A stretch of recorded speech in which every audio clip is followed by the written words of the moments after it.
Bismillahirrahmanirrahim. Assalamualaikum warahmatullahi wabarakatuh. Alhamdulillahirabbil alamin. Wa bihi nasta'in wa ala umuri dunya waddin. Sayyidina wa maulana Muhammadin wa ala alihi wa ashabihi ajma'in. Amma ba'd. Yang terhormat guru senior Ibu Dian Retno Sari SPD, yang kami hormati calon guru penggerak angkatan 9 Ibu Sri Surami Widya Stuti SPD, dan tidak ketinggalan pula bapak-bapak, ibu-ibu yang kami banggakan.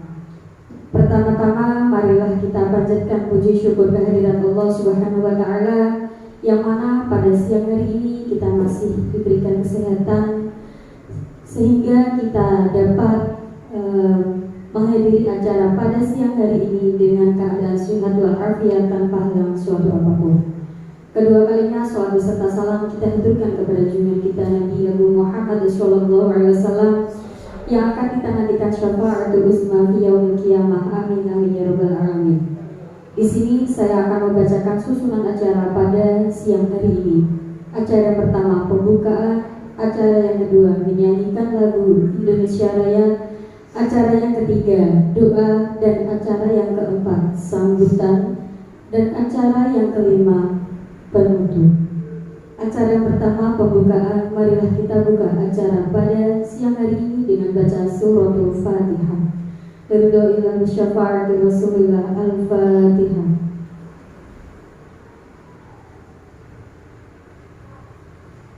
Terima kasih. Semoga dengan bacaan suratul Fatihah dapat memperlancar acara pada siang hari ini.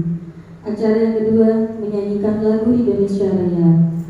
Kepada Ibu Diah Puji Lestari MPD kami persilahkan. Hadirin dimohon untuk berdiri.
Acara selanjutnya yaitu doa yang akan dipimpin oleh Bapak Muhammad Taufik Ahmad.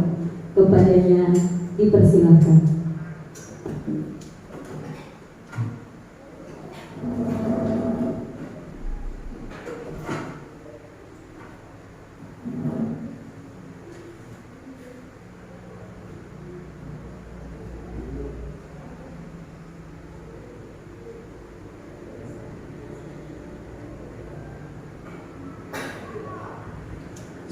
kita mulai kegiatan pada pagi hari ini, alangkah baiknya kita berdoa dulu. Semoga kegiatannya nanti diberi kelancaran, diberi kemudahan, selesai sampai tuntas. Amin ya rabbal alamin. Ila hadratin Nabi Muhammad sallallahu alaihi wasallam wa ala alihi jami'il kubur khususan stereo ahli kubur kita dan stereo para pejuang sekolah Islam Hidayah. Al-Fatihah. A'udzu billahi minasy syaithanir rajim. Bismillahirrahmanirrahim. Alhamdulillahi rabbil alamin. Ar-Rahmanir Rahim. Maliki yaumiddin. Iyyaka na'budu wa iyyaka nasta'in. Ihdinas siratal mustaqim. Siratal ladzina an'amta 'alaihim ghairil maghdubi 'alaihim waladdallin. Rabbil ighfirli wa liwalidayya wa lil mu'minina amin. Terima kasih. Assalamualaikum warahmatullahi wabarakatuh.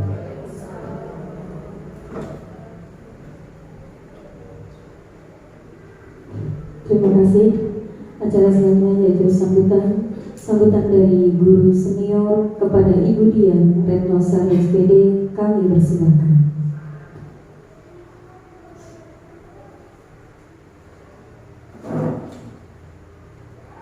Assalamualaikum warahmatullahi wabarakatuh.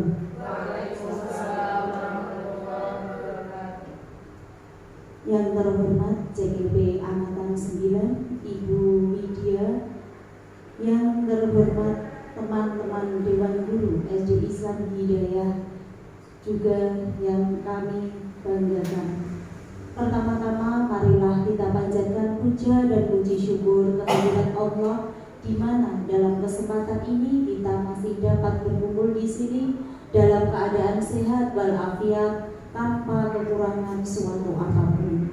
Sholawat dan salam selalu kami aturkan kepada Nabi Agung kita, yaitu beliau Nabi Agung Muhammad Sallallahu Alaihi Wasallam, yang senantiasa kita nantikan syafaatnya besok di yaumul akhir nanti. Amin. Di sini saya sebagai guru senior sangat mengapresiasi sekali kepada JGP Angkatan 9. Kita nantikan selalu berbagi praktik baiknya, mudah-mudahan dapat memberi kemajuan baik di yayasan umumnya serta pendidikan di sekolah SD Islam Hidayah ini, khususnya bagi murid-murid serta guru-guru yang berada di sini.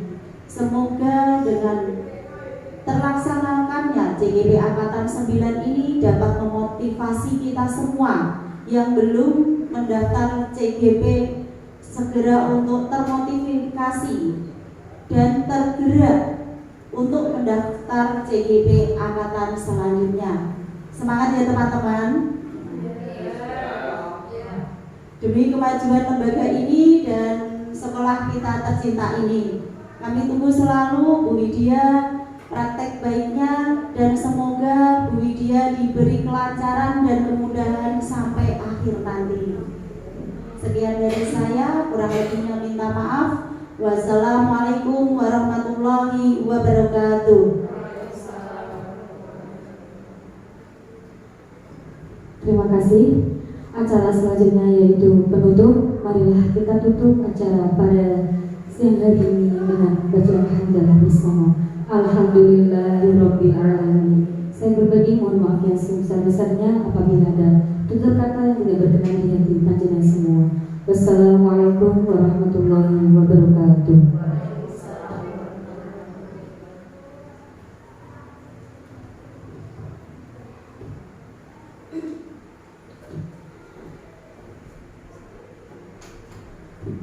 Acara selanjutnya yaitu pemaparan materi yang akan disampaikan oleh Ibu Sri Sulami Widya Suti SPD yang bertema budaya positif.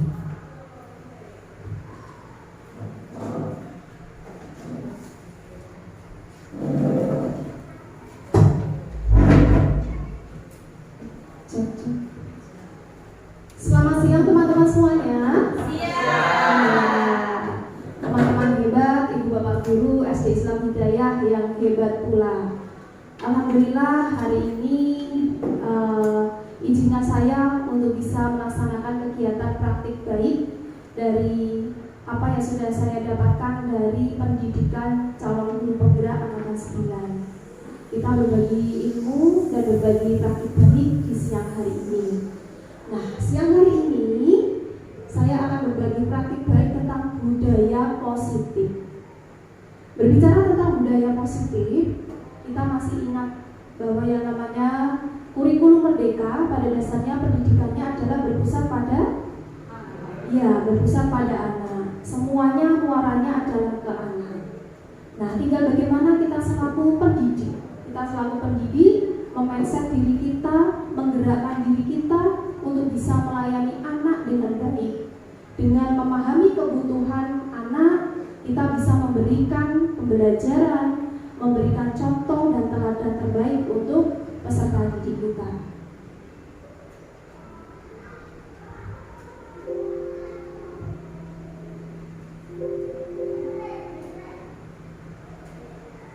Salam bahagia. Tadi sudah salam di depan. Sebelum memateri, mohon ibu bapak bisa tenangkan hati dan pikiran, arahkan semua perhatian untuk fokus belajar, munculkan rasa syukur, ingin tahu dan kebajikan. Kesepakatan kelas Kombel. Jadi hari ini kita selain melaksanakan kegiatan praktik baik dari saya selaku CGB 9, sekaligus sebagai kegiatan Kombel yang panjenengan lakukan di dalam setiap minggunya. Kesepakatan dalam kelas hari ini adalah yang pertama fokus. Setuju ibu bapak? Ya, kita fokus. Berikutnya adalah menghormati dan menghargai. Jadi nanti bila mana ada yang bertanya, kita saling menghargai dan menghormati. Bergantian dengan cara unjuk tangan. Baiklah, berikutnya adalah sopan dan santun. Bila mana nanti ibu bapak dan saya izin untuk keluar, ada telepon atau apa, mohon untuk bisa izin. Susunan acara pada siang hari ini tadi sudah dibuka, terus dilanjutkan dengan lagu Indonesia Raya, doa sambutan dari guru senior, dan penutup. Dilanjutkan dengan materi diseminasi, yaitu budaya positif. Sebelum ke materi, saya ingin mengajak ibu bapak untuk melakukan ice breaking bersama. Kira-kira ice breakingnya apa ya?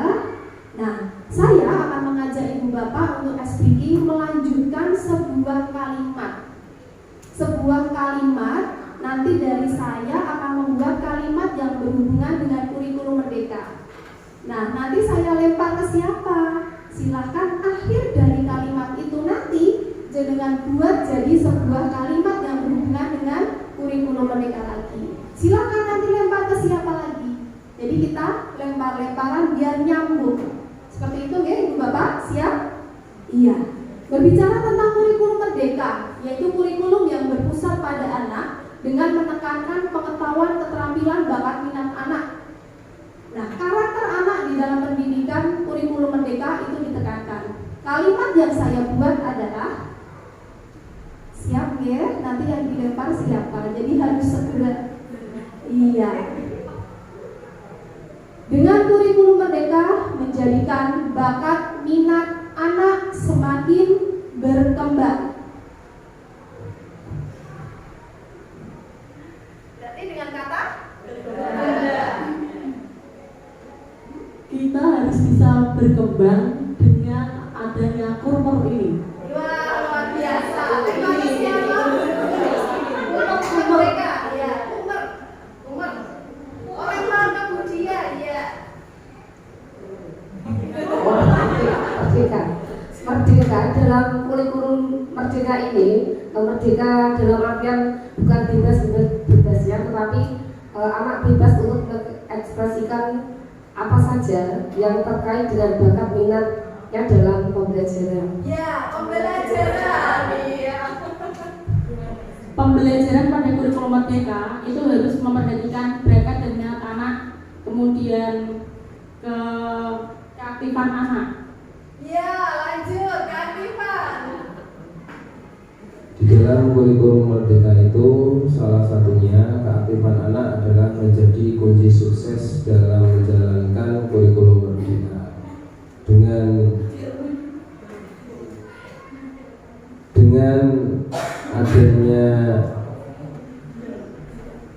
Dengan adanya anak yang aktif dalam kegiatan pembelajaran, maka kurikulum Merdeka akan terlaksana dengan lancar. Iya, lancar. Mau dikasihkan siapa, Pak Kiki?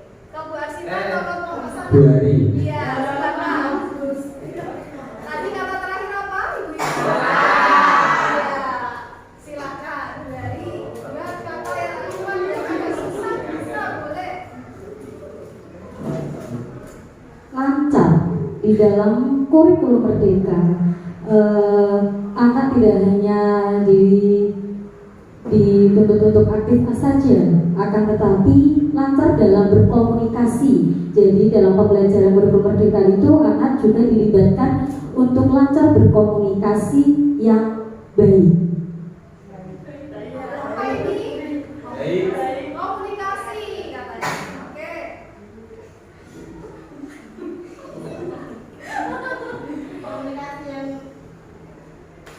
Komunikasi yang baik antara siswa dengan guru akan menjadikan sebuah pembelajaran lebih bermakna dan akan menjadikan pembelajaran itu sukses. Sukses. Sukses dalam belajar itu bukan hanya di sekolah saja, tetapi juga nyambung di rumah. Ya, pembelajaran juga nyambung sampai di rumah, tidak berhenti di sekolah. Iya, berarti sekolah. Di sekolah, selain kita dapat belajar mengenai ilmu pengetahuan, kita juga memberikan pelajaran mengenai adab, mengenai sopan santun untuk peserta didik supaya berperilaku yang baik. Iya, perilaku.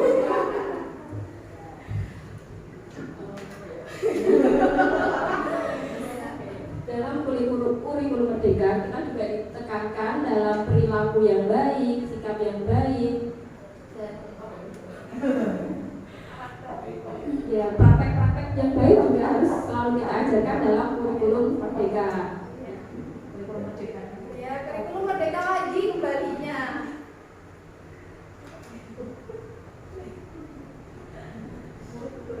Minta.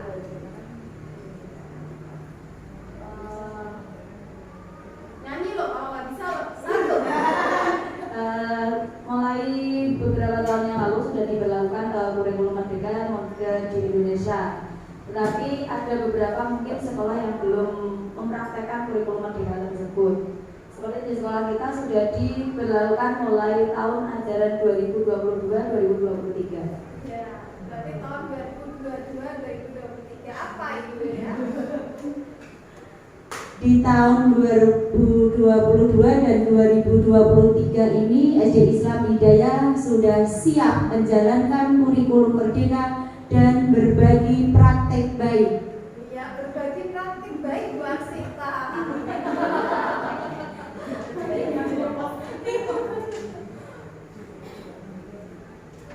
Nah, untuk berbagi praktek baik kami tunggu dari Bu Widya selaku CTP Angkatan 9 untuk berbagi ilmunya kepada kita guru-guru di sini. Iya, luar biasa. Teman-teman, ibu-ibu dan bapak-bapak semuanya luar biasa sekali panjenengan. Jadi benar sekali apa yang sudah disampaikan dari Bu Nurul sampai Pak Vicky, dari Bu Ani sampai Bu Faro, dari Bu Dina sampai Bu Arsita. Tentang kurikulum Merdeka tepat sekali penyampaian panjenengan. Cukup. Berikutnya adalah tujuan pembelajaran. Kenapa kita harus paham dengan disiplin positif? Budaya positif ya, atau disiplin positif. Peserta dapat memahami dan mengimplementasikan keyakinan kelas tentunya. Ya. Keyakinan kelas itu sama juga dengan kesepakatan kelas. 5 posisi kontrol serta segitiga restitusi dalam penerapan budaya positif dengan baik dan benar. Jadi hari ini kita akan belajar tentang 3 subtema. Yang pertama adalah keyakinan kelas, 5 posisi kontrol guru, serta segitiga restitusi. Berikutnya, Sebagai refleksi awal kita adalah guru terbaik adalah guru yang percaya bahwa dia memahami potensi siswa dan guru-guru lain untuk bisa dikembangkan. Apa maksud dari kata-kata tersebut? Ada yang bisa menjelaskan? Sebagai refleksi awal kita, guru terbaik adalah guru yang percaya bahwa dia memahami potensi siswa dan guru-guru lain untuk bisa dikembangkan. Bu Ari, mau mencoba? Ya, terima kasih atas waktunya menanggapi pernyataan dari guru terbaik, guru yang percaya bahwa dia memahami potensi siswa dan guru-guru lain untuk bisa dikembangkan. Yang mana di sini guru tidak hanya menuntut saja, tidak hanya menuntut anak kita, akan tetapi kita juga memahami potensi siswa. Selain itu juga kita juga memahami karakter siswa juga. Jadi kita sebagai guru, tugas kita itu banyak sekali ya, tidak hanya menuntut, akan tetapi juga memahami potensi siswa. Misalnya karakternya siswa ini seperti apa, karakter siswa ini seperti apa, kita juga harus memahaminya. Dan kita juga sebagai seorang guru menuntut siswa kita sesuai dengan kodrat alam dan kodrat zamannya. Terima kasih, mungkin seperti itu. Terima kasih Bu Ari, tepat sekali ya apa yang disampaikan oleh Bu Ari, bahwa kita sebagai guru ini adalah berada di posisi sebagai among. Among di sini kita adalah penuntun. Jadi kita menuntun peserta didik kita menjadi pribadi yang menuju kebahagiaan, yang bahagia dan siap menghadapi yang namanya dirinya sendiri selaku manusia dan menghadapi yang namanya masyarakat secara keseluruhan. Dan yang namanya guru, kita juga harus percaya bahwa teman sejawat kita itu mampu untuk diajak mencapai kemerdekaan daripada peserta didik tersebut. Nah, kita akan belajar disiplin positif, maka kita harus tahu dulu apa makna disiplin positif. Disiplin positif berasal dari kata Latin ya, dari bahasa Latin yaitu disiplina, yang artinya belajar. Nah, makna asal dari kata ini berkonotasi dengan disiplin diri dari murid-murid Socrates dan Plato. Disiplin diri membuat orang menggali potensinya menuju sebuah tujuan apa yang dia hargai. Namun, berdasarkan penelitian, kalau kita di Indonesia, pemaknaan disiplin positif berbeda dengan di luar negeri. Kalau di Indonesia, khususnya budaya kita ya, disiplin positif adalah sesuatu yang dilakukan seseorang pada orang lain untuk mendapatkan kepatuhan. Jadi disiplin positif adalah sebuah seperti aturan ya, aturan yang dibuat untuk mencapai kepatuhan, ingin mengedepankan kepatuhan. Itulah disiplin positif. Kecenderungan umum dari disiplin positif kalau di negara kita itu disiplin dengan ketidaknyamanan, bukan dengan yang kita hargai atau pencapaian suatu tujuan mulia. Jadi disiplin ini cenderung kita menerapkannya itu karena terpaksa, anak-anak terlalu terpaksa, bukan muncul karena sebuah dari hati atau nularinya. Apa itu? Nurani, ya, dari nuraninya.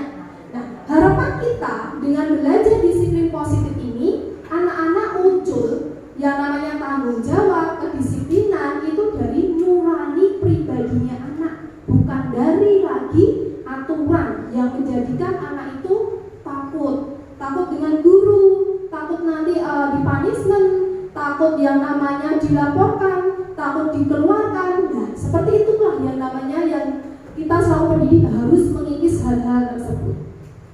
Berikutnya, teori motivasi perilaku manusia. Disiplin positif pada dasarnya muncul karena adanya perilaku manusia. Kalau tidak ada perilaku manusia sendiri, maka tidak akan muncul.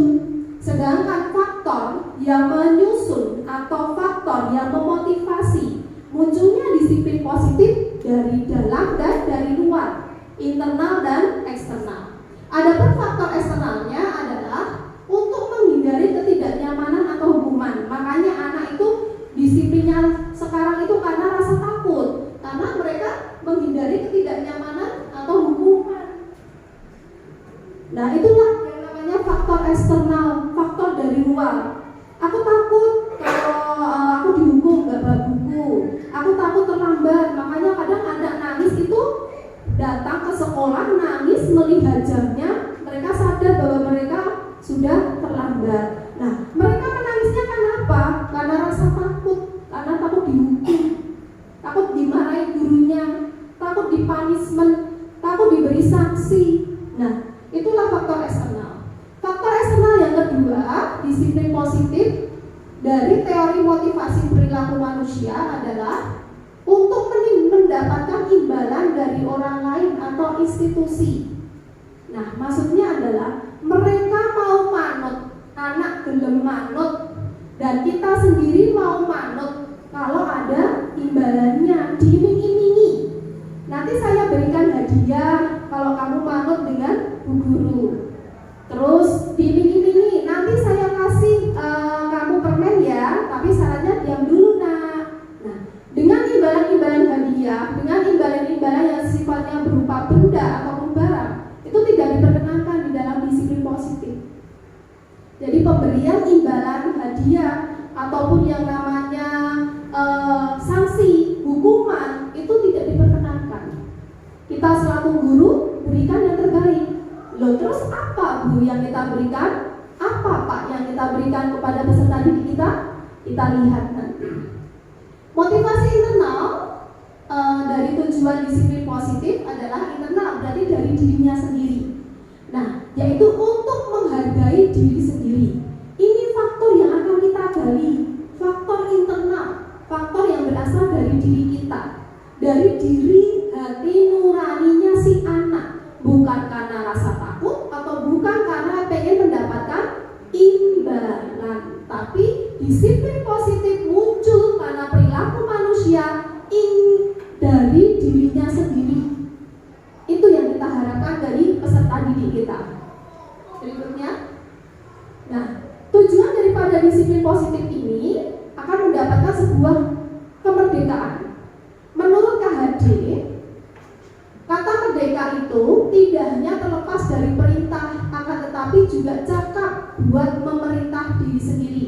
Jadi menjadikan seseorang itu lebih percaya diri, lebih tahu bahwa ini aturan. Jadi tidak perlu diingatkan terus dengan sebuah aturan, dengan sebuah yang namanya hukuman, tapi muncul dari dirinya sendiri dan menjadikan anak-anak itu mandiri dan tahu bahwa oh ini sebuah kesepakatan, bukan sebuah punishment, bukan sebuah larangan ataupun hukuman yang diterapkan.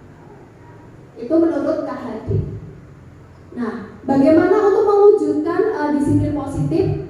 Berarti kita selaku guru harus memulai mindset kita, merubah mindset kita. Ya Pak Vicky ya, pernah ya itu di KKG, bahwa jenis-jenis mindset itu ada dua, fixed mindset sama growth mindset. Fixed mindset itu adalah yakin bahwa dari lahir kecerdasan dan kemampuan itu tetap dan tidak bisa diubah.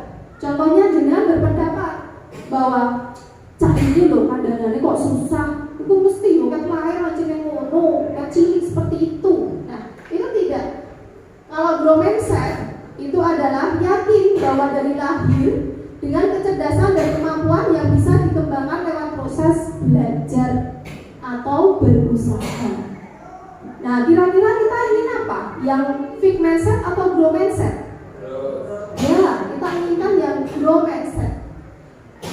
Kira-kira dari layar ini panjenengan masuk yang mana? Apa panjenengan masuk ke fixed mindset atau growth mindset? Contohnya, wah Pak Vicky masuk ke growth mindset. Kita memiliki kesempatan. Setiap ada kesempatan, apakah selalu kita manfaatkan dengan baik? Seumpama ada kesempatan ikut P3K, tapi tidak kita manfaatkan dengan baik, berarti itu termasuk fixed mindset. Tidak punya peluang. Iya. Oh, kalau tidak punya peluang beda lagi ya. Tapi punya peluang tidak mau mencoba, itu berarti fixed mindset. Karena muncul rasa takut dari dalam dirinya. Mungkin takut kok nggak ketahuan dikeluarkan dari tempat kerja awal.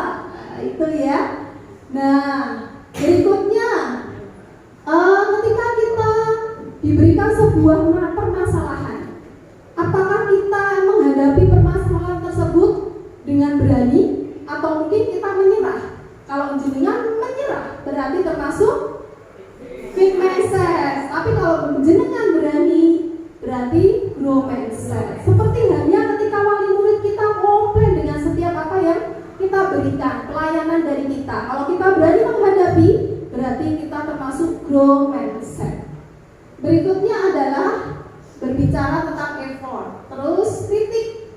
Kritik itu seperti kalau kalian mendapatkan panjenengan dapat masukan, dapat kritikan dari wali murid. Seperti kemarin Bu Erlin cerita, dikritik wali murid, Bu Erlin harus seperti ini.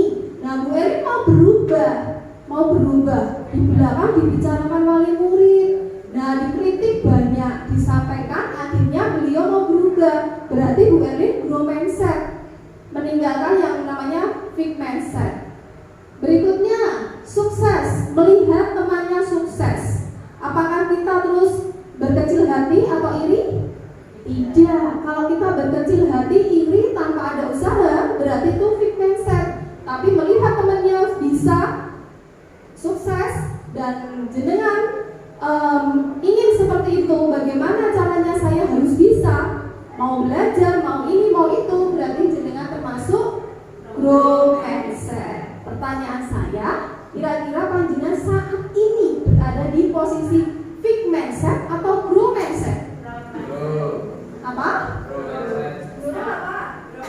Grow mindset dia? Grow mindset. Iya. Jadi? Grow.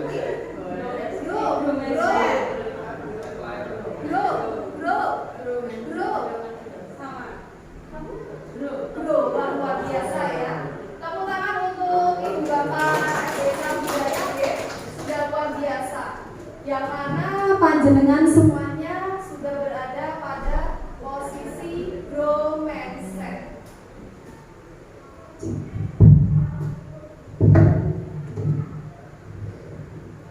Ya, kadang-kadang kita juga berada di fixed mindset, benar tidak?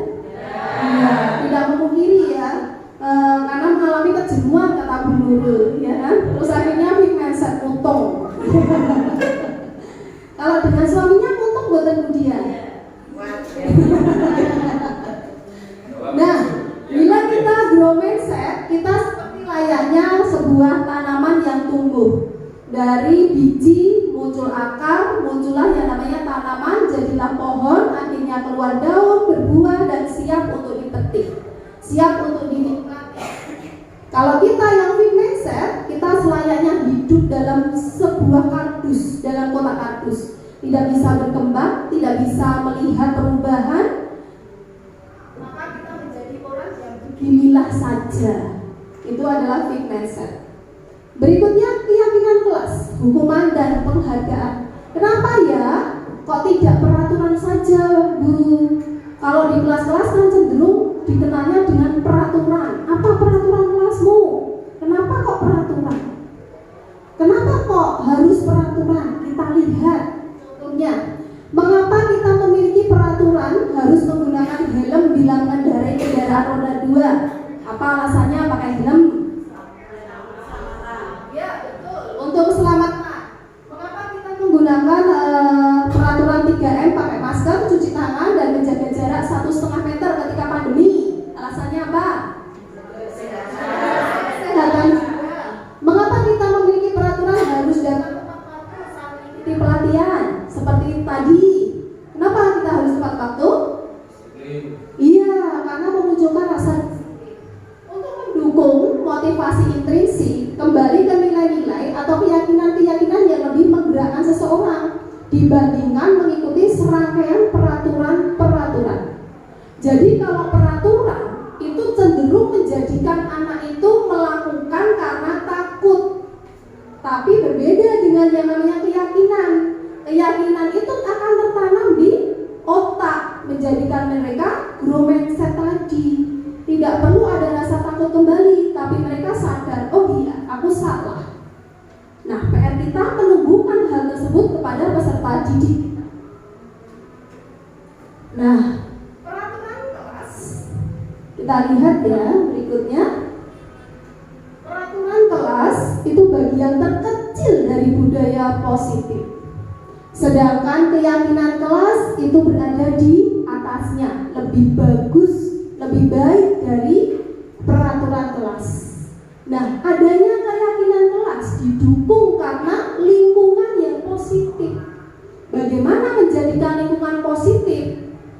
Asal semua kelas kompak, satu sekolah, warga sekolah ini kompak, dalam menerapkan budaya positif dengan kesepakatan atau keyakinan kelas yang sama disesuaikan dengan tingkatannya, maka tidak dimungkiri bahwa budaya positif itu akan ada dan muncul di sekolah kita. Itu pasti, karena kita sama-sama menjalankan bersama-sama dan kita kompak. Kalau kita kompak, maka budaya positif ini menjadikan lingkungan yang aman dan memunculkan budaya-budaya positif yang lainnya. Jadi kita mau menggerakkan anak itu lebih mudah, tidak susah. Berikutnya, nah dari 2 gambar kita lihat mana yang merupakan keyakinan kelas menurut panjenengan, yang mana? Yang layar hijau atau yang layarnya putih? Yang mana? Grup sini, grupnya Pak Vicky. Grup putih, sini tengah. Putih. Grup sini. Putih, yakin? 2 hari.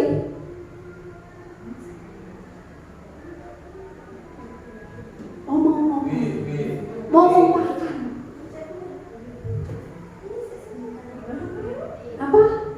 Masih bingung mereka. Ini komandannya di depan. Apa?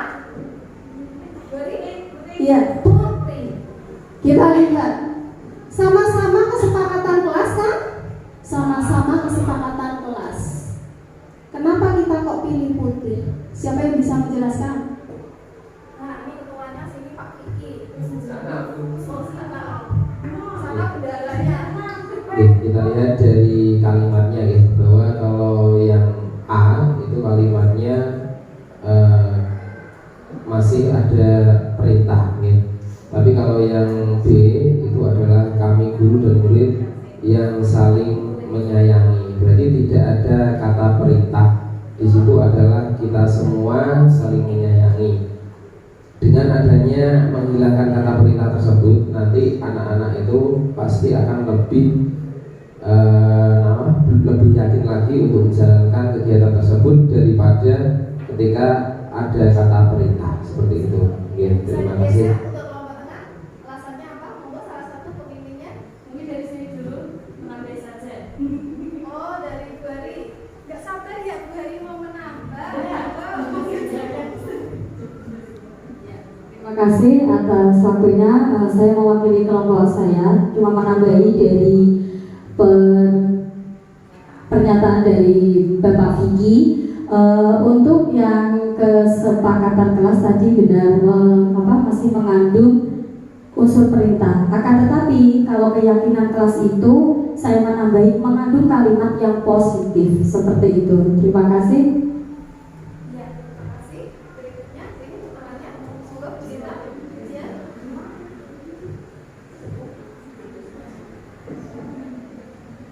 Apa sebetulnya? Untuk dari pernyataan Pak Vicky dan Bu Ari sudah betul sekali. Di sini kami juga mengamati ada kalimat kami guru dan murid yang saling menyayangi, itu berupa ungkapan. Nah, kalimat ungkapan tersebut akan muncul di dalam diri sendiri. Jadi peserta didik otomatis tidak perlu diperintah atau disuruh, nanti akan timbul kesadaran diri sendiri. Terima kasih. Ya, luar biasa antara kelompoknya Pak Vicky, Bu Ari dan Bu Dia. Tepuk tangan untuk panjenengan semuanya. Iya, betul ya. Jadi keyakinan kelas itu adalah yang berlayar putih. Jadi di situ terlihat dan tertulis kalau yang namanya keyakinan biasanya kita tulis dengan bahasa atau kata yang positif. Kalau kita masih datang tepat waktu, berarti apa? Kalau datang tepat waktu harusnya diganti dengan disiplin. Terus aktif dalam pembelajaran bisa kita ganti dengan semangat. Berdoa sebelum dan sesudah kegiatan bisa kita ganti apa? Cukup berdoa saja? Anak akan paham kan? Iya. Jadi itulah pembeda antara yang merupakan keyakinan dan mana yang merupakan ajakan, tapi yang mana anak-anak itu lebih cenderung mereka mengenal yang kata atau kalimatnya singkat dan bisa masuk ke dalam pikiran atau pemahaman mereka. Berikutnya, pembentukan keyakinan kelas. Nah, cara membentuk keyakinan kelas yang pertama adalah ibu bisa menjelaskan ke peserta didik. Tanyakan kelas idaman yang kalian inginkan apa.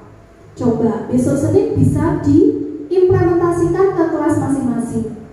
Tanyakan mereka, setiap anak punya mimpi, guru aja punya mimpi, ya kan? Kita punya visi misi di dalam kelas masing-masing. Tujuannya apa ya saya mengajar di kelas kamu?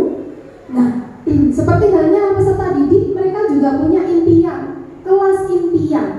Mereka akan menjawab, aku ingin kelasku ketika belajar fokus Bu. Silakan, bisa ditulis, dijadikan untuk wacana membentuk keyakinan kelas. Setelah semua apa yang menjadi idaman murid atau idaman peserta didik ditulis semuanya di papan tulis, baru langkah berikutnya adalah cara mewujudkannya. Ditulislah mereka ingin kelasku tidak ramai ketika belajar. Berarti cara mewujudkannya bagaimana biar kelasnya tidak ramai? Harus apa ketika belajar? Tertib, ditulis di sampingnya adalah tertib. Nah, tertib inilah yang disebut dengan sebuah kesepakatan. Nah, di dalam kesepakatan ataupun keyakinan kelas yang sudah muncul, maka kita buat konsekuensi logis. Apa itu konsekuensi logis? Di dalam kurikulum Merdeka tidak ada lagi yang namanya hadiah. Kita memberikan hadiah tidak diperkenankan.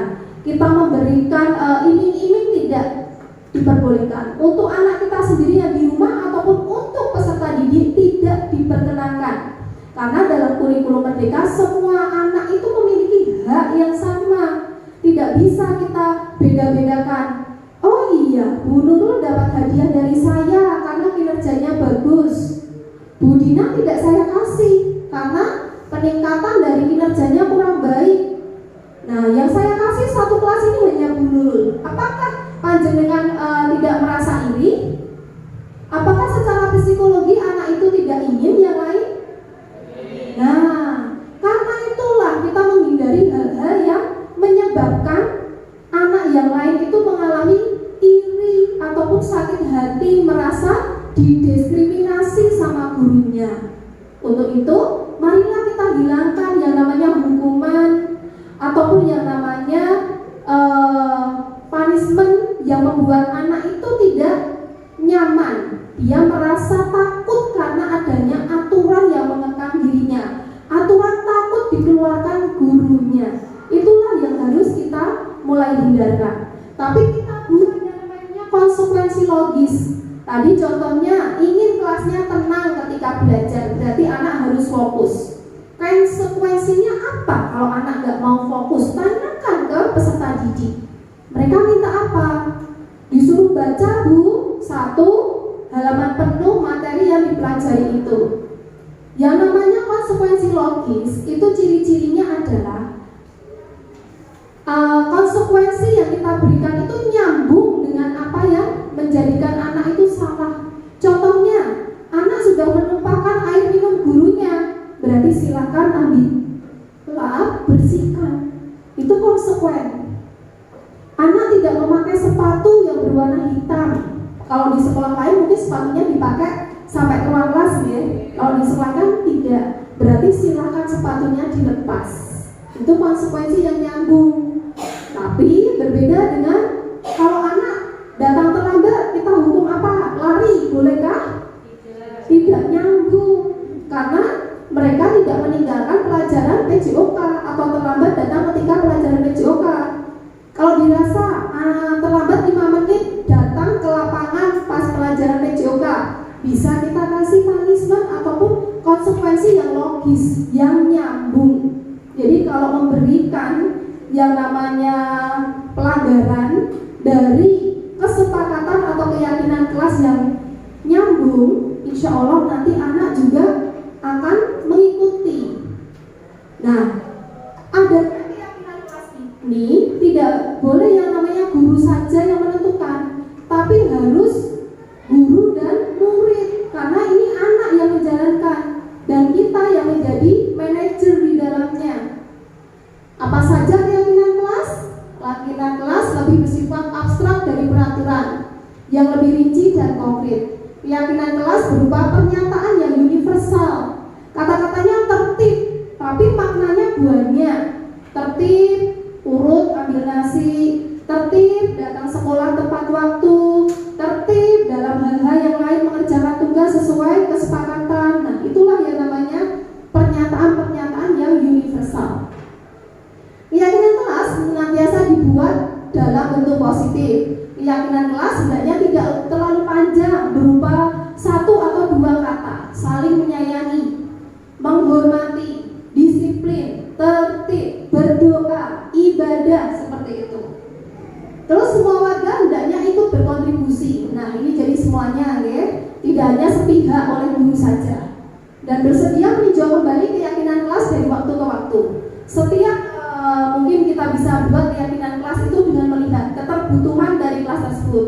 Kalau dirasa keyakinan kelas tersebut kurang mumpuni untuk mata pelajaran atau yang lain, perlu kita buat tambahan lagi. Silakan, tidak apa-apa. Yang penting dibuat dan disetujui bersama oleh warga yang ada di kelas atau di sekolah tersebut. Nah, simulasi pembuatan keyakinan sekolah dalam budaya positif saya tunggu nanti teman-teman di hari Senin. Jadi silakan untuk membuat keyakinan kelas nanti bersama-sama dengan putra-putri atau murid-muridnya yang ada di kelas, dan nanti silakan untuk ditempel di dekat pintu masuk.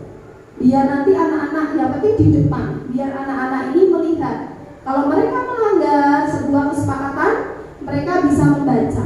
Tuh, kesepakatannya ini, konsekuensi logisnya ini. Berarti silakan jangan bawa buku dan tidak mau fokus, apa ya, lihat. Nah, dari situ.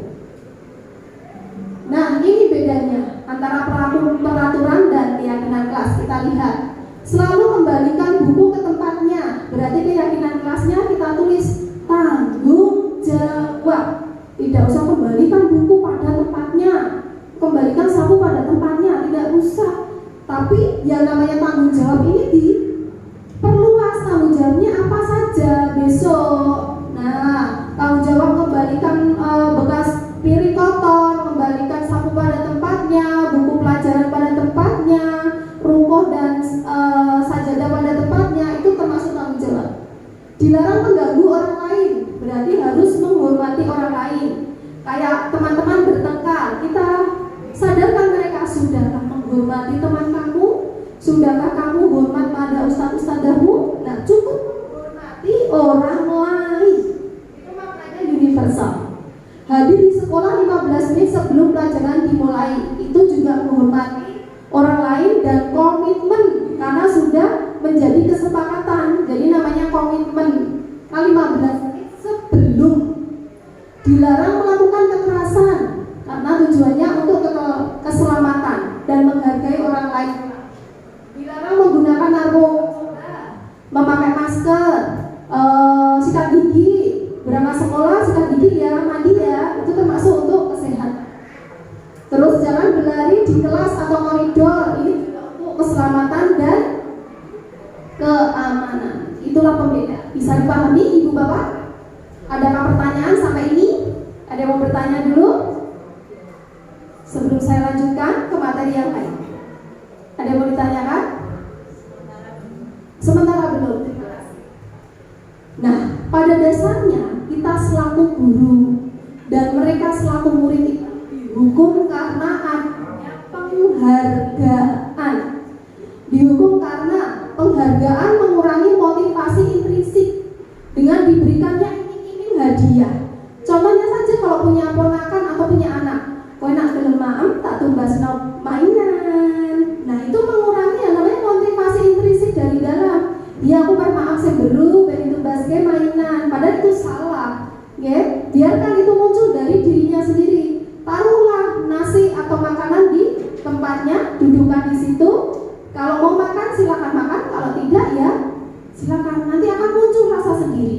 Dan kenalkan, sudah diambilkan makan, ini diberi dengan rezeki dari Allah. Kalau tidak dimakan nanti kita bagaimana ya? Bagaimana kenalkan juga kesehatannya kalau tidak makan. Lama-lama nanti anak akan paham. Berikutnya, penghargaan bersifat jangka pendek. Jadi ketika kita memberikan penghargaan itu kadang kita sifatnya kan jangka pendek saat itu juga. Jadi anak-anak dengan cepat, aku udah manut, aku pengen mantuk cepet, mantukku cepet. Jadi yuk aku udah nganteng nomor 1. Nah itu kan salah. Penghargaan mengurangi ketepatan. Jadi itu tidak tepat. Penghargaan itu tidak efektif dan penghargaan merusak hubungan. Nah sekarang saya ingin memberikan contoh tindakan guru. Kira-kira yang tindakan saya bacakan ini termasuk hukuman atau konsekuensi? Siap ya? Ustaz Danita mencatat 100 kali di dalam buku kalimat, saya tidak akan terlambat lagi karena terlambat ke sekolah. Termasuk konsekuensi atau hukuman? Hukuman, betul sekali. Lari mengelilingi lapangan basket 2 kali karena terlambat hadir di sekolah. Ustaz Erin, hukuman, betul sekali. Murid diminta untuk push up 15 kali karena tidak menggunakan masker di sekolah. Ustaz Viva, hukuman, betul. Menggantikan kertas tugas teman yang telah dicoret-coret. Budia, konsekuensi, betul, nyambung ya. Jadi kertas teman dicoret-coret diganti. Berikutnya, membersihkan tumpahan air di meja tulis karena tersenggol pada saat belajar. Bu Farah, betul sekali. Murid disuruh untuk mengenakan sepatu seharian di sekolah karena tidak mengenakan sepatu. Kok disuruh ya? Ini disuruh melepas. Hilang itu kata melepasnya. Apa, Bu Dina? Betul. Lari mengelilingi lapangan basket 2 kali karena terlambat 10 menit untuk pelajaran PJOK. Pak Vicky? Lari mengelilingi lapangan basket 2 kali karena terlambat 10 menit dalam pelajaran untuk pelajaran PJOK. Konsekuensi, karena nyambung ya. Tapi kalau pelajaran IPA disuruh lari, nyambung tidak? Nah, menjadikan itu sebagai hukuman. Jadi pinter-pinter kita membedakan. Berikutnya, perbedaan hukuman dan konsekuensi. Kita lihat, hukuman itu sesuatu yang menyakitkan, harus terjadi. Kalau konsekuensi, sesuatu harus terjadi. Kalau hukuman itu sifatnya lebih menyakitkan anak. Kadang anak tidak sesuai dengan apa yang diberikan guru ya. Kadang saya juga merasa, kok tadi wis tak suruh nyapu ngepel ya, padahal dia kan nggak menumpahkan air, cuma datang terlambat, kenapa tak suruh nyapu ngepel? Nah, itu tidak sesuai dengan konsekuensi, ya kan, nggak nyambung kan? Kecuali kalau mereka membuang sampah tidak pada tempatnya atau meraut pensil tidak pada tempatnya, itu bisa kita kasih punishment, silakan disapu, ya kan? Tidak mungkin kok membuang sampah tidak pada tempatnya disuruh lari mengelilingi lapangan, itu juga salah. Jadi yang namanya konsekuensi itu harus nyambung dengan apa yang menjadi pelanggaran anak tersebut. Terus hukuman itu cenderung fisik, melukai fisik maupun hati seseorang. Dan anak pada dasarnya benci. Terus sifatnya memaksa dan mendorong anak menyakiti dirinya sendiri. Terus konsep dirinya buruk dan anak belajar menyembunyikan kesalahan. Efeknya muncul marah, rasa bersalah, dipermalukan dan merasa tidak dihargai. Berbeda dengan konsekuensi. Kalau konsekuensi itu anak menghargai disiplin, adanya stimulus dan tanggapan, mendorong anak mudah menyesuaikan diri. Terus anak, tapi di sini anak kehilangan hak, dibuat tidak nyaman, diasingkan untuk sementara. Sifatnya sementara. Tapi kalau hukuman itu sifatnya panjang, melukai hatinya lebih panjang, lebih lama, terlukanya lebih lama dan menyebabkan kadang anak trauma. Aku tidak suka dengan Bu Widya suka menghukum aku terus. Nah itu yang namanya perbedaan hukuman dan konsekuensi. Nah ini materi baru, 5 posisi kontrol guru.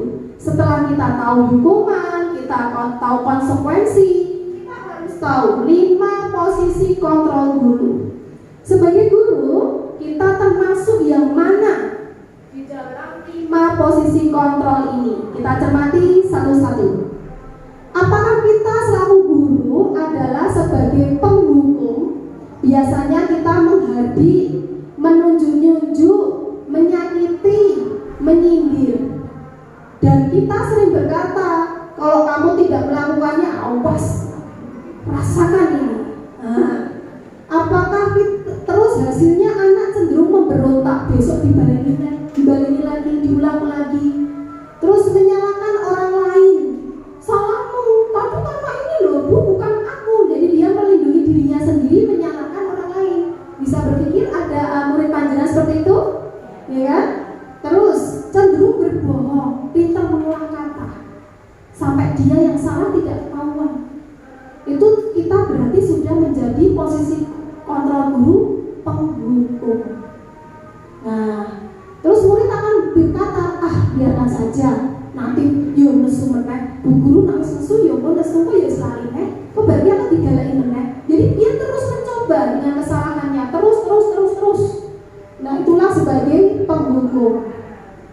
Pernah merasakan sebagai penghukum? Atau sering? Pasti semua guru pernah. Terus berikutnya, pembuat orang merasa bersalah. Contohnya, senang ceramah dan mengatakan, seharusnya kamu gini, ibu kecewa loh sama kamu sudah seperti ini, seperti kamu menyakiti hati ibu. Ibu kan sudah memberikan aturan, tapi kenapa kamu masih seperti ini? Nah, kita berarti membuat orang merasa bersalah. Kok aku dipojokno Bu guru ya? Bu guru kok seolah-olah pojokno aku, tidak dicari dulu permasalahannya apa. Terus gurunya biasa berkata, kamu seharusnya sudah tahu, ibu lelah, ibu stres, kamu harusnya gini. Nah, itulah yang membuat anak merasa bersalah. Akhirnya murid meletakkan guru di dalam dunia berkualitas. Terus murid akan berkata, maafkan saya karena murid terpojok, merasa disalahkan. Akhirnya yang salah, kadang kita tidak paham, yang salah ternyata si A, kita sudah memojokkan yang B. Nah, terus anak merasa rendah diri, akhirnya tidak percaya diri. Pernah menjadi pembuat orang merasa bersalah?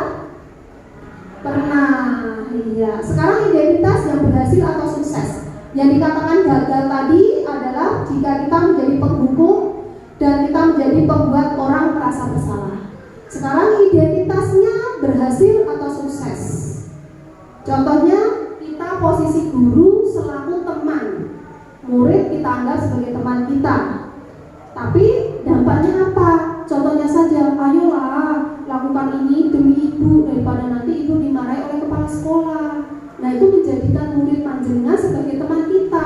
Tapi ternyata itu salah, karena mereka akan melakukan karena atas dasar rasa kasihan, biar gurunya tidak dimarahi oleh atasannya atau dimarahi oleh rekan sejawatnya. Seperti itu. Akhirnya anak berkata, saya pikir bapak atau ibu teman saya, ternyata begitu. Jadi anak berpikirnya, guruku itu adalah temanku, sakarapku dewe, jadinya sakarape dewe. Terus menjadikan anak ketergantungan, tidak mandiri dan lemah. Berikutnya adalah posisi pemantau. Ini guru berbuat menghitung dan mengukur, pengawas ya, mengawasi tok, nak mantau. Jadi guru kalau mantau, kamu salah, ingat gak peraturan kamu apa? Lihat di aturannya, baca itu. Nah, kita berarti selaku pemantau. Anak akan hasilnya menyesuaikan diri bila diawasi. Tapi nak nanda, ditinggal gurunya lagi, mereka akan berbuat yang sama lagi. Terus kaitan dengan dunia berkualitasnya, murid meletakkan guru, peraturan dan hukum di dunia berkualitas. Murid berkata, berapa banyak bintang yang saya harus peroleh? berapa halaman yang harus saya tulis. Nah, itu kita memantau pada nulis aturannya berapa halaman Bu? 5. Berapa halaman Bu? 3. Nah, awas. Nah, kita jadi pemantau dan juga jadi apa itu? Nah, wis keluar awas. Penghukum. Jadi double-double ya kesalahannya ya. Nah, identitas berhasil atau sukses itu berasal dari kontrol diri, tidak lagi dari kontrol luar. Kalau kita menggunakan keyakinan kelas tadi, kita bisa menjadi seorang manajer. Bagaimana manajer itu? Mengajukan pertanyaan-pertanyaan. Nah, kalau ibu menjadi kamu, ibu pasti juga akan melakukan yang salah. Setiap orang pasti melakukan kesalahan. Tidak perlu yang namanya kamu merasa rendah diri. Itu kita sadarkan. Kita kembalikan identitas anak. Dari mereka yang merasa bersalah, itu menjadi mereka yang kuat. Oh iya, aku tidak istilahnya tidak dipojokkan dalam kasusku. Nah, selain itu, guru akan bertanya, apa yang kita yakini?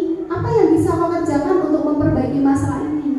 Nah, itu berarti ada ajakan dari guru menuntun anak untuk berpikir kritis, menyelesaikan masalahnya itu seperti apa. Jadi ini adalah posisi yang baik, paling baik selaku guru, yaitu posisi manajer. Dari situ anak menjadi dikuatkan pribadinya, tidak lagi takut.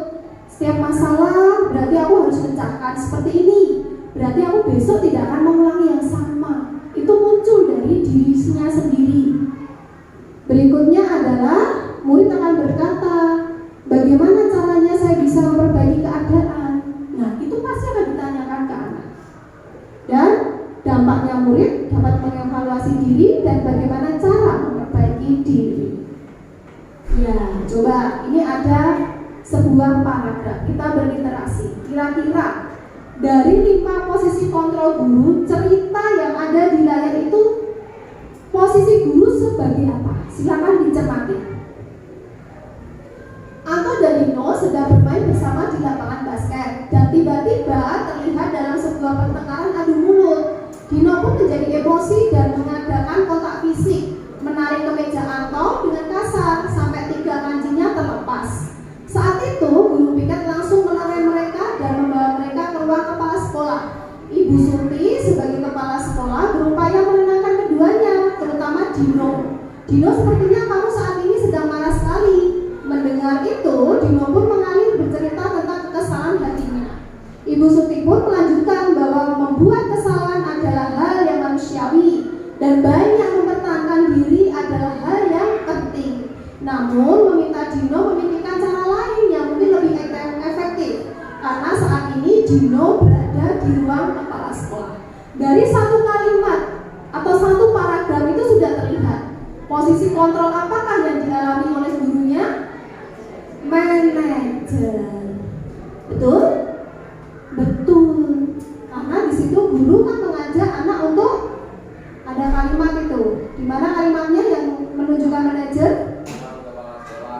Terus?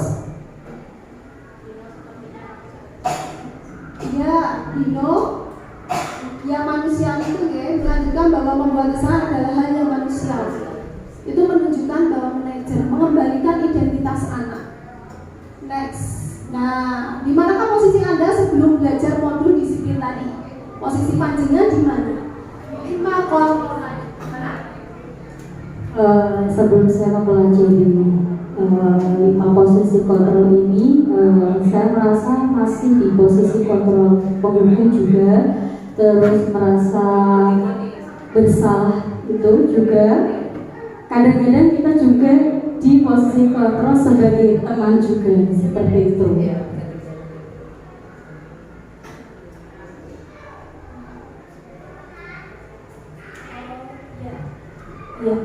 betul sekali ya. Apa yang disampaikan Bu Hari. Berikutnya ada yang mau menanyakan lagi? Saudara Bibi? Mau menanyakan? Mau sini? Mau menanyakan? Penghukum pernah, penggugat merasa bersalah pernah, anak juga pernah. Tapi kalau untuk manajerial kayaknya Pak kurang.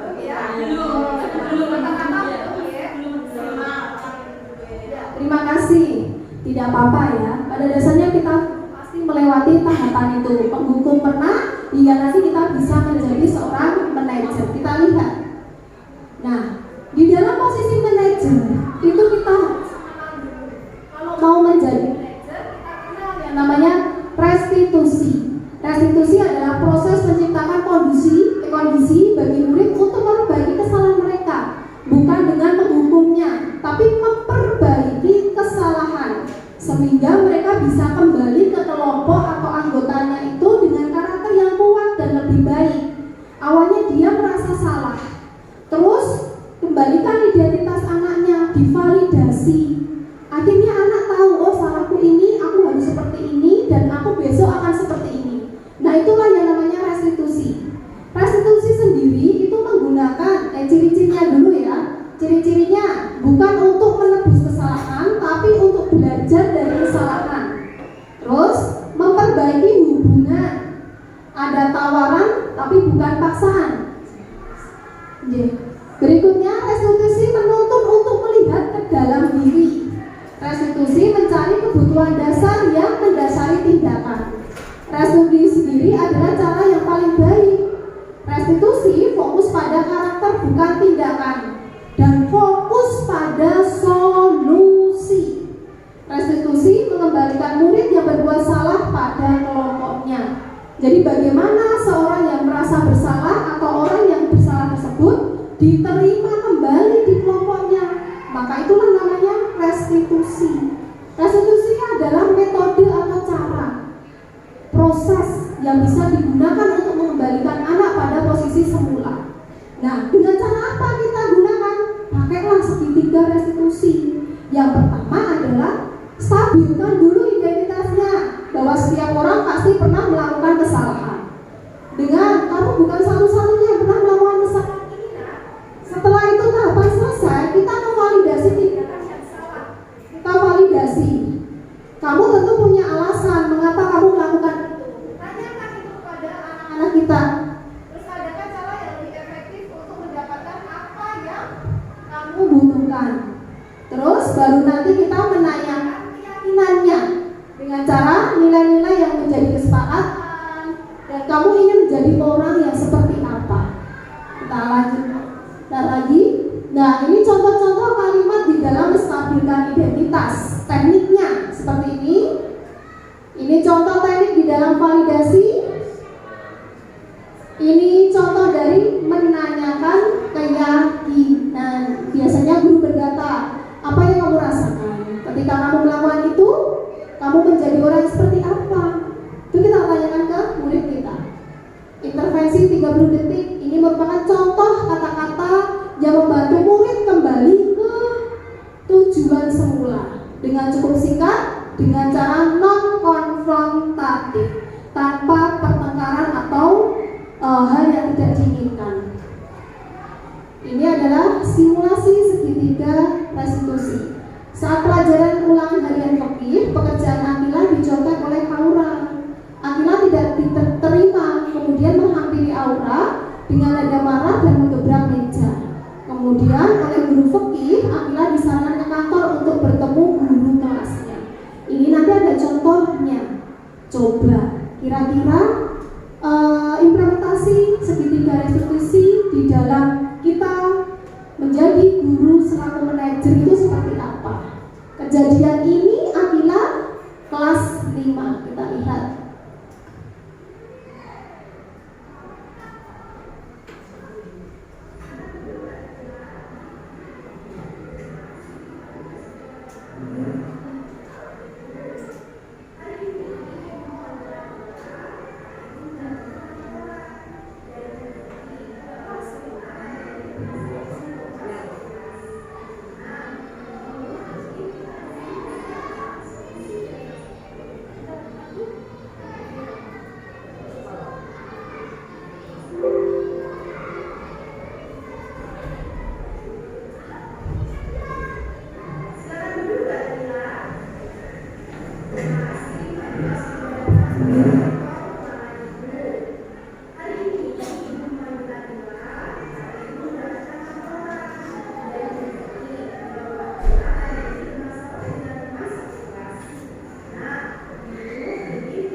mengembalikan iya identitas ya, betul sekali.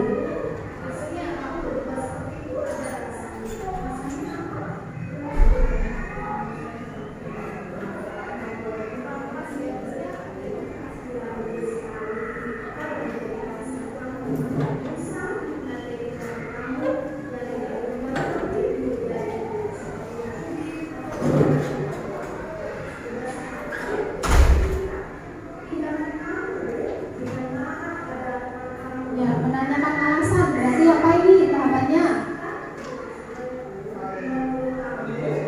Validasi, ya betul, validasi.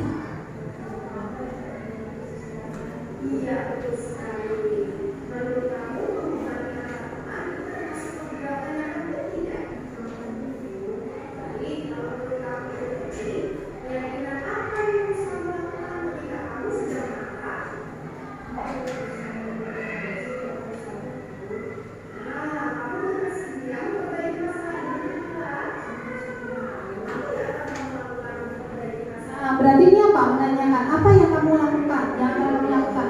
Apa dia? Iya, kembali. Apa itu? Menerapkan sebuah keyakinan, dikembalikan.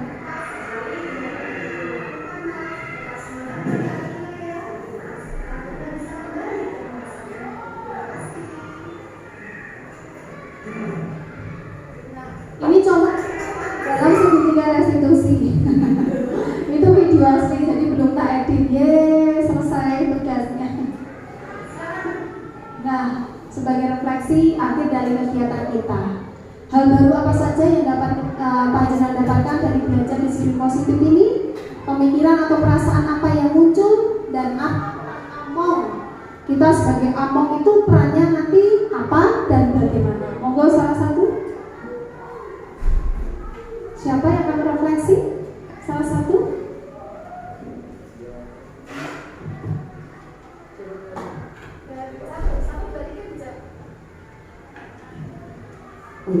Terima kasih untuk waktu yang diberikan ke saya. Hal baru apa saja yang saya dapatkan dari belajar disiplin positif?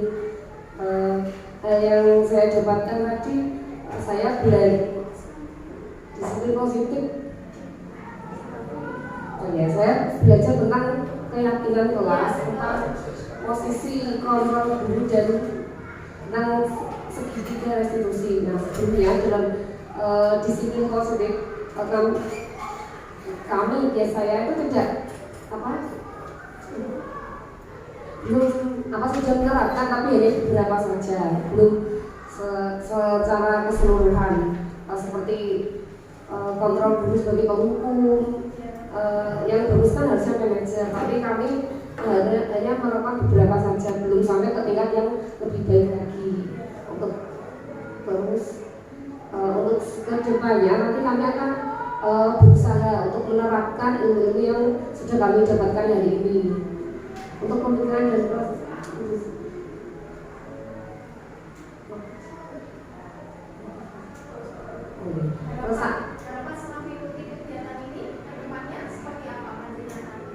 Untuk harapan untuk saya sendiri, saya akan berusaha mengaplikasikan hasil pertemuan ini untuk pembelajaran sehari-hari, tapi tidak langsung instan, kami akan belajar sedikit berproses untuk lebih baik lagi.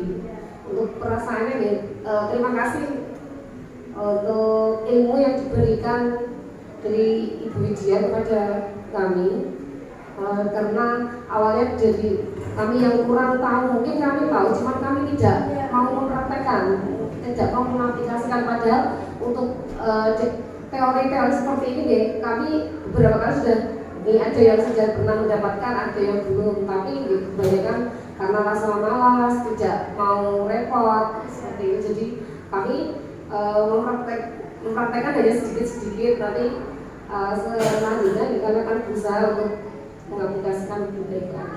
Terima kasih. Ada yang lain yang mau refleksi? Cukup? Kelompok tengah yang mau refleksi? Ada? Cukup? Kelompok sini yang mau refleksi? Bu Hanifah? Bu Ari? Mau refleksi?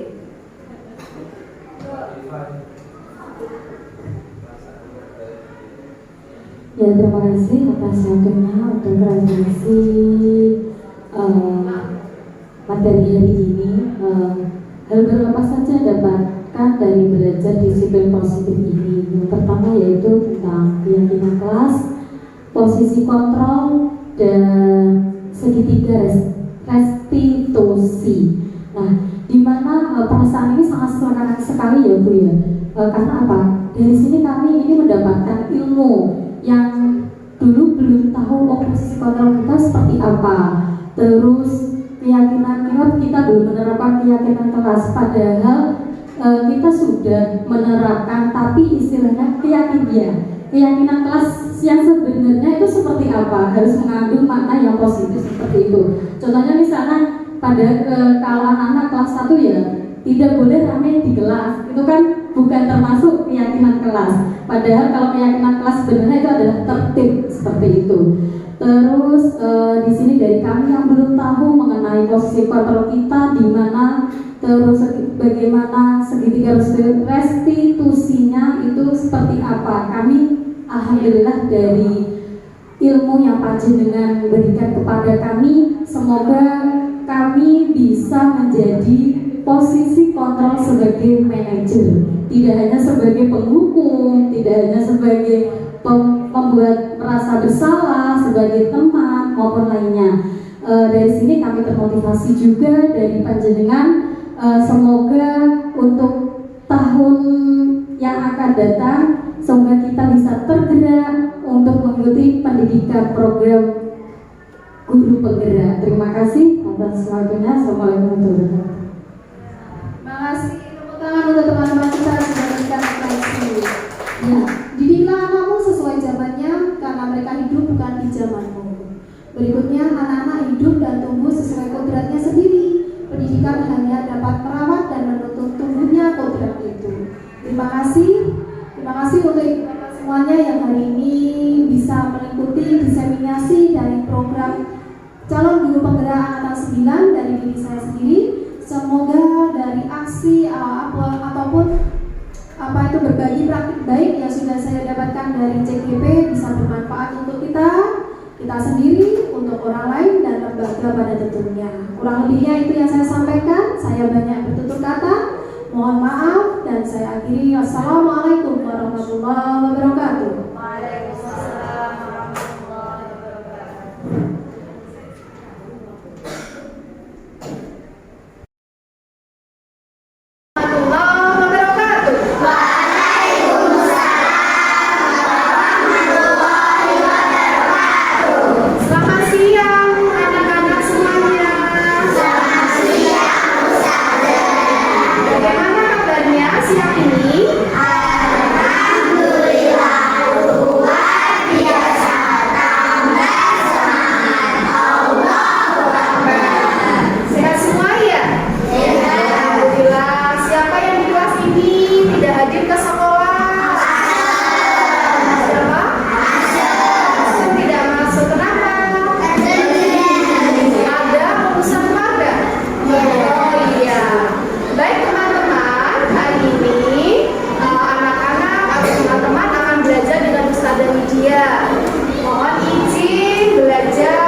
Bagus, terima kasih ya teman-teman ya.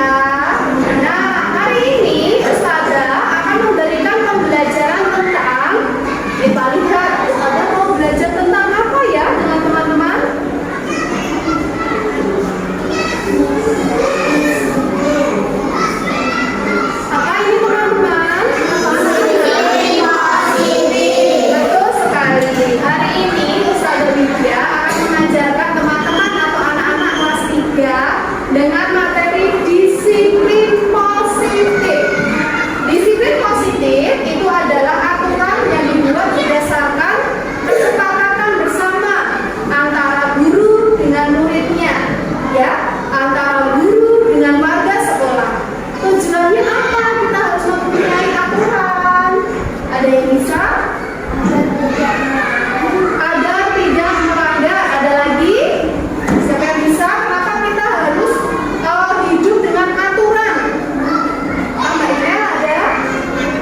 Nah, kira-kira kalian punya keinginan untuk mewujudkan kelas kalian menjadi bagus tidak? Mau.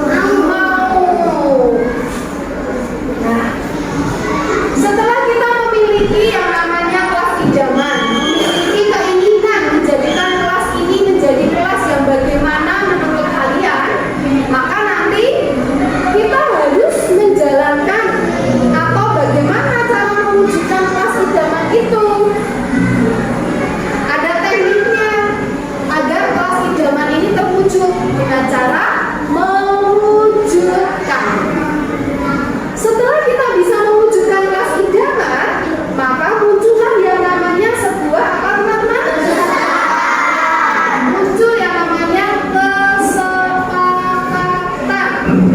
Kalau kesepakatan sudah ada, maka bila mana ada anak yang tidak mengikuti kesepakatan yang ada, maka dia mendapatkan konsekuensi logis. Betul. Jadi tidak ada yang namanya reward atau punishment. Reward dan punishment itu tidak lagi digunakan atau tidak diperbolehkan karena menjadikan anak tidak bagus. Nah, harusnya kita menggunakan konsekuensi. Konsekuensi ini lahir setelah adanya kesepakatan. Nah, teman-teman atau anak-anak semuanya, Ustazah ingin bersama-sama teman-teman mewujudkan kesepakatan dan konsekuensi di dalam kelas 3. Nah, sebelum mewujudkan kesepakatan dan konsekuensi, teman-teman harus berpikir dulu tentang kelas idaman. Coba salah satu siapa menginginkan kelas bagaimana ya? Siapa yang pengen menjawab? Kelas idaman apa yang diinginkan? Seperti apa kelas idaman kalian? Salah satu? Ya, Mas Jamran. Kelas yang bagaimana yang diinginkan Mas Jamran? Kelas yang bersih, bagus. Ada lagi, satu lagi. Kelas yang ada. Kelas yang nyaman untuk belajar. Nah, untuk itu setiap anak yang ada di depan Ustazah ini memiliki idaman yang berbeda-beda.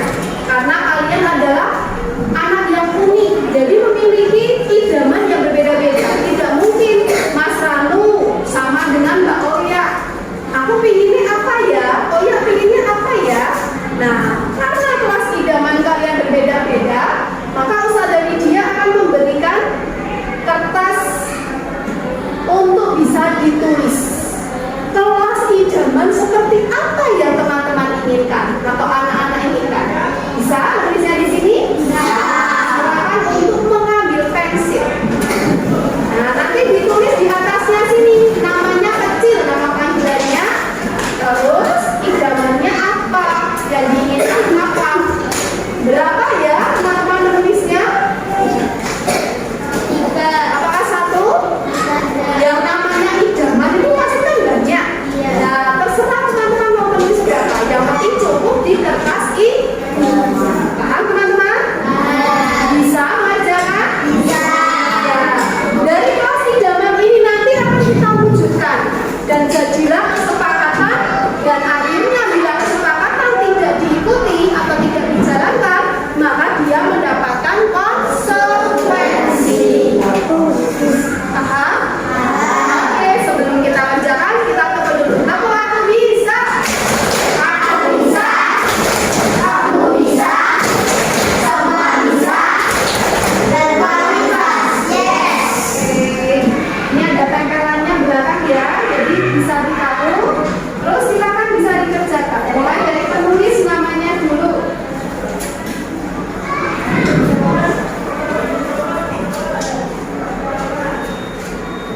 Ya, silakan yang sudah mendapatkan mulai mengerjakan. Kelas idaman. Namanya siapa? Ditulis. Ya, nanti Ustazah tahu.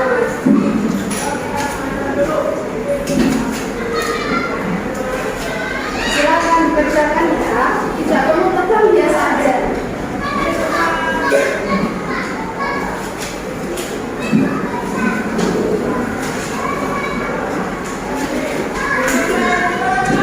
Silakan. melanjutkan kelas idaman kalian. Waktunya 3 menit dari sekarang. Kelas idaman, pengen punya kelas seperti apa ya? Aku pengen kelasku seperti ini, Bu. Aku pengen kelasku seperti ini, Bu. Tulis aja di situ. Tulisannya agak besar ya, biar Ustazah bisa membacanya. Guru bisa membacanya.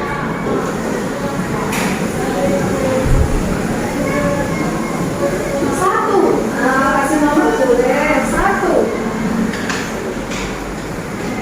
Dan kelas 3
Coba ditempel dulu. Nah, terima kasih. Teman aku akan membantu Anda menunjukkan kasih idaman kita. Sudah siap? Sudah. Nanti Mas Rano akan membantu Ustazah mewujudkan kelas idaman kalian dari kertas yang sudah ditulis ini ya. Ini wujud perasaan kalian. Aku pengen A, aku pengen B, aku pengen C. Nah, Mas Rano nanti akan membantu teman-teman untuk membacakannya. Nanti Ustazah akan menulis di sini. Yuk, dari atas ya. Ingin kelasnya seperti apa? Yang ini Mas. Oh, menghargai. Terus fokus lagi. Terus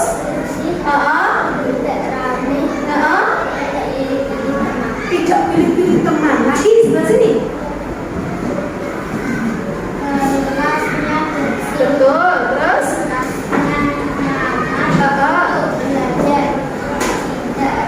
ke sini. Aku ingin mempunyai kelas yang nyaman, bersih, rapi dan fokus. Sini. Aku pengen kelas menjadi nyaman. Aku Pengen. pengen kelas menjadi bersih, tertib, fokus, dan mendengar. Iya, hampir semuanya yang ditulis di sini itu adalah satu. Apa tadi? Bersih, betul sekali.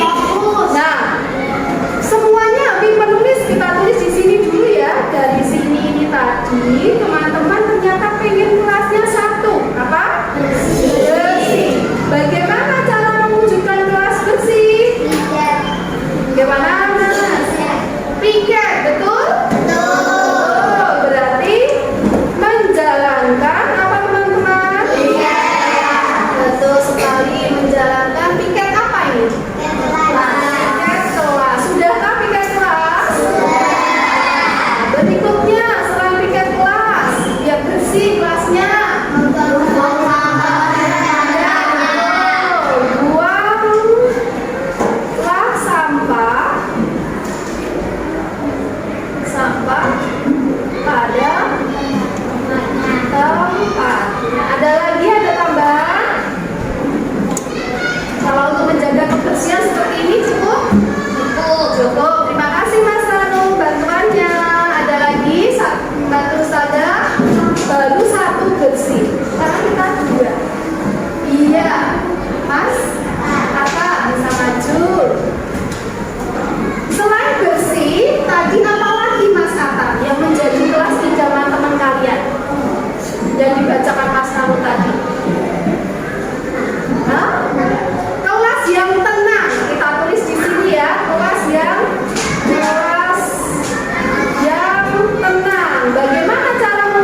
bagaimana cara mewujudkan saling menghormati? Mbak Ini bisa? Apa? Saling menghormati itu? Nah, berarti saling menghormati itu harus ya tidak bertengkar. Ustazah tulis di sini. Berarti kalau tidak bertengkar itu namanya ya, Ustazah tulis ya. Berarti harus rukun. Apalagi saling menghormati itu. Kalau ada atau berbicara betul sekali. Jadi ketika Mbak Aileen memberikan pendapatnya, boleh tidak kelompok lain ngomong sendiri atau disela? Ya, berarti kita tulis di sini.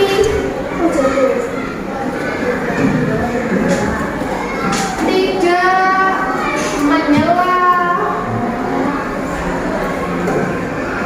teman ketika iya kita. Ada lagi? Cukup. Sekarang yang keempat, terima kasih Mbak Ilin. Ada lagi di sini. Tidak pilih-pilih teman. Oh, ini juga tidak pilih-pilih teman. Oh, ini masih ada tidak pilih-pilih teman. Oh, banyak yang tidak pilih-pilih teman. Bagaimana cara mewujudkan tidak pilih-pilih teman? Bagaimana cara mewujudkannya? Sini ya, nomor 4-nya bisa ada tulis. Tidak pilih-pilih teman. Berarti harus apa? Betul. Rukun. Selain rukun,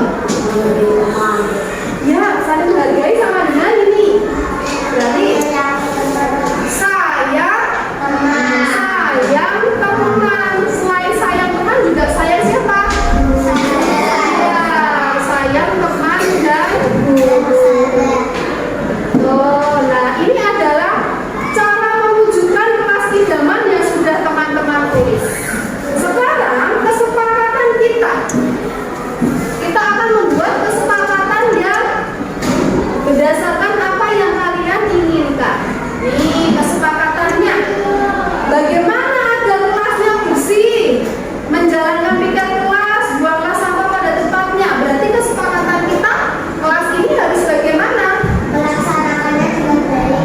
Nah, berarti kesepakatannya menjalankan, menjaga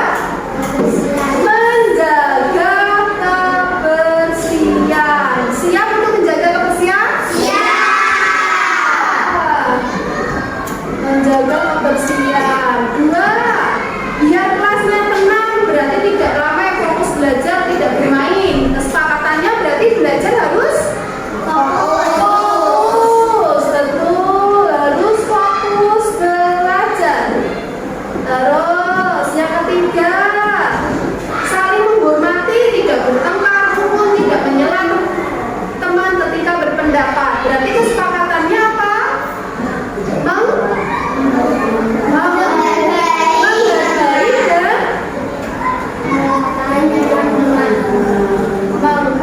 Menghargai dan apa ini? Menghormati. Betul, menghargai dan menghormati. Dengan siapa? Apakah hanya dengan teman saja? Tidak. Juga dengan guru dan orang yang lebih tua. Hebat sekali. Yang keempat, tidak pilih-pilih teman. Berarti kita disuruh untuk apa ini? Betul sekali. Nah, kesepakatan kelas kita hari ini ada berapa teman-teman? Ada 4. Kesepakatan yang sudah tercipta di kelas ini mohon untuk dijalankan. Bila kesepakatan kelas ini tidak dijalankan, maka anak yang tidak patuh atau tidak mengikuti kesepakatan mendapatkan konsekuensi. Apa konsekuensinya kalau tidak mau menjaga kebersihan? Kamu suruh apa teman-teman? Menjaga kebersihan tidak ada hubungannya kalau belajar di luar. Yang ada hubungannya dengan menjaga kebersihan. Berarti kalau tidak mau menjaga kebersihan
Nah, setuju teman-teman? Tiga, kalau ada yang tidak menghargai dan menghormati, contohnya bertengkar, terus menjelek-jelekkan nama orang tuanya, terus sukanya kalau ada temannya ngomong apa itu berpendapat dipotong pendapatnya, terus suka nyubit temenin, suka mendangi temenin, suka mengambil barang milik teman, dan itu kan tidak menghargai dan menghormati. Apa konsekuensi logisnya? Tanda tangan semua guru, apakah bisa merubah sikapnya? Bisa. Coba yang lain Kak. Coba yang lain, kalau tidak menghargai dan menghormati, berarti dia disuruh apa nanti konsekuensi logisnya? Istighfar. Setuju teman-teman? Selain istighfar, apa lagi ya biar temennya yang melanggar itu tadi jadi patuh. Biar patuh harus, kalau ada temennya bertengkar, masa nggak suruh istighfar toh? Iya betul, istighfar dan minta maaf. Setuju? Yang keempat, kalau ada temennya yang tidak mau rukun, sukanya pilih-pilih teman, apa konsekuensinya? Apa kalau tidak mau rukun? Kamu ngapain ayo? Ini kesepakatan bersama satu kelas loh. Kalau ada temennya yang tidak mau rukun, suka pilih-pilih teman.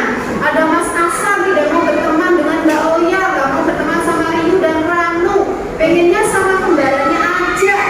Tapi nanti konsekuensi logisnya apa? Kita suruh apa? Apakah sama dari istighfar? Bisa sama? Bisa ya? Bisa tulis lagi istighfar. Selain istighfar, kan ini tidak mau sukanya pilih-pilih teman, berarti kita suruh apa? Minta maaf, tadi sudah dimenghargai dan menghormati, biar mereka rukun, berarti ya tidak pilih-pilih teman. Apakah duduknya kita jadikan satu bangku dengan teman yang dia tidak sukai? Iya, betul. Biar apa? Biar rukun. Ditambah duduk dengan siapa teman-teman? Dengan teman yang tidak dipilih, gitu ya? Nah, teman anak-anak, ini sudah jadi kesepakatan kelas 3. Kelas berapa ini? Anda tulis kelas 3. Nah, ini juga konsekuensi logis kelas 3. Nah, tadi teman-teman menginginkan kelas idaman yang bersih, kelasnya yang tenang, saling menghormati dan tidak pilih teman, melahirkan sebuah kesepakatan harus menjaga kebersihan, fokus belajar, menghargai dan menghormati serta rukun. Konsekuensinya, kalau ada yang tidak mau piket mulai sekarang, berarti tidak mau membuang sampah pada tempatnya, berarti nanti dia diberikan konsekuensi menyapu satu. Kalau tidak mau fokus belajar, sibuk bermain sendiri ketika belajar, berarti nanti dikasih konsekuensi belajar di luar. Jika tidak mau belajar dan menghormati teman dan guru, maka harus kalau tidak mau rukun, suka pilih-pilih teman, berarti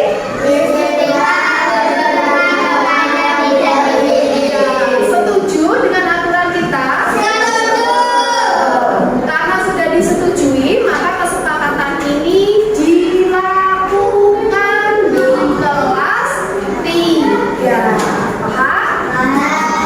Ada yang bertanya dari kesepakatan dan konsekuensi yang sudah kita buat? Ada yang mau bertanya? Ada yang mau bertanya? Any question?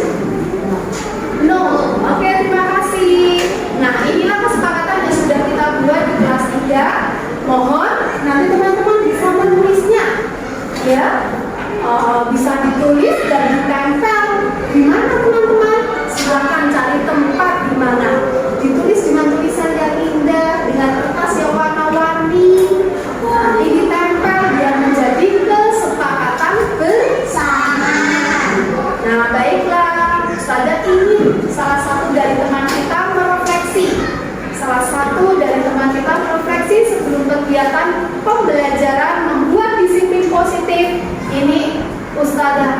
Siapa yang mau refleksi? Bagaimana perasaannya setelah belajar